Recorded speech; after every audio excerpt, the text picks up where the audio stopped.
എസ്ര അധ്യായം 3.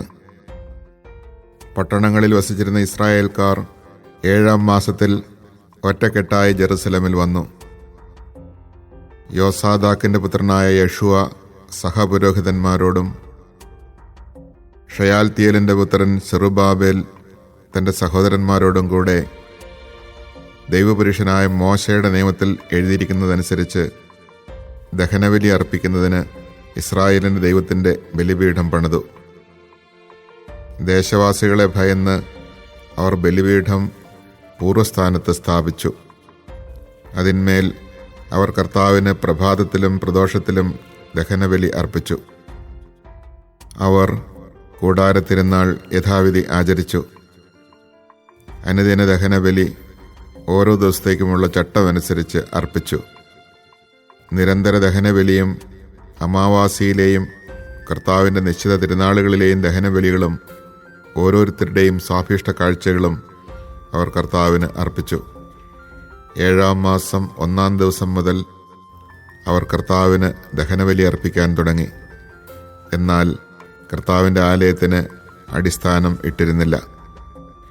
പേർഷ്യ രാജാവായ സൈറസിൻ്റെ അനുവാദത്തോടെ അവർ കൽപ്പണിക്കാർക്കും മരപ്പണിക്കാർക്കും പണവും ലബനോനിൽ നിന്ന് ജോപ്പായിലേക്ക് കടൽ മാർഗം ദേവദാരു കൊണ്ടുവരുവാൻ സിദോന്യർക്കും ടൈർ നിവാസികൾക്കും ഭക്ഷണപാനീയങ്ങളും എണ്ണയും നൽകി.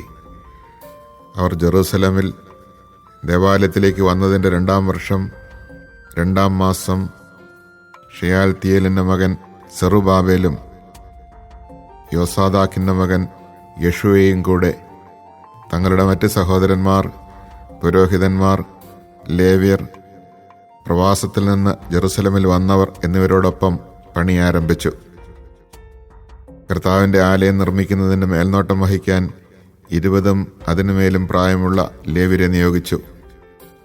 യശുവയും പുത്രന്മാരും ചാർച്ചക്കാരും യൂദായുടെ മക്കളായ കദ്മിയേലും പുത്രന്മാരും ഹെനാദാദിന്റെ പുത്രന്മാരും ലേവ്യരും അവരുടെ പുത്രന്മാരും ചാർച്ചക്കാരും ചേർന്ന് മേൽനോട്ടം വഹിച്ചു. കർത്താവിൻ്റെ ഭവനത്തിൻ്റെ ശിലാസ്ഥാപനം ശില്പികൾ നിർവഹിച്ചപ്പോൾ ഇസ്രായേൽ രാജാവായ ദാവീദ് നിർദ്ദേശിച്ചനുസരിച്ച് വിശുദ്ധ വസ്ത്രങ്ങൾ അണിഞ്ഞ പുരോഹിതന്മാർ കാഹളങ്ങളും ലേവ്യരായ ആസാഫിൻ്റെ പുത്രന്മാർ കൈത്താളങ്ങളുമായി കർത്താവിനെ സ്തുതിക്കാൻ മുന്നോട്ട് വന്നു. അവർ കർത്താവിനെ പുകഴ്ത്തുകയും അവിടത്തേക്ക് നന്ദി പറയുകയും ചെയ്തുകൊണ്ട് സ്തുതിഗീതങ്ങൾ വചനപ്രതിവചനങ്ങളായി പാടി. കർത്താവ് നല്ലവനല്ലോ, ഇസ്രായേലിൻ്റെ നേരെയുള്ള അവിടുത്തെ സ്നേഹം എന്നേക്കും നിലനിൽക്കുന്നു. കർത്താവിൻ്റെ ആലയത്തിൻ്റെ അടിസ്ഥാനമിട്ടതിനാൽ അവർ ആർപ്പുവിളികളോടെ കർത്താവിനെ സ്തുതിച്ചു.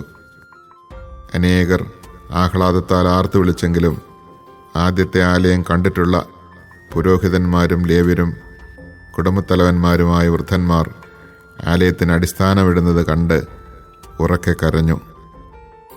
സന്തോഷധ്വനികളും വിലാപസ്വരവും തമ്മിൽ വേർതിരിച്ചറിയാൻ കഴിഞ്ഞില്ല. ജനം ഉച്ചത്തിൽ അട്ടഹസിച്ചതിനാൽ ശബ്ദം വിദൂരത്തിൽ കേൾക്കാമായിരുന്നു.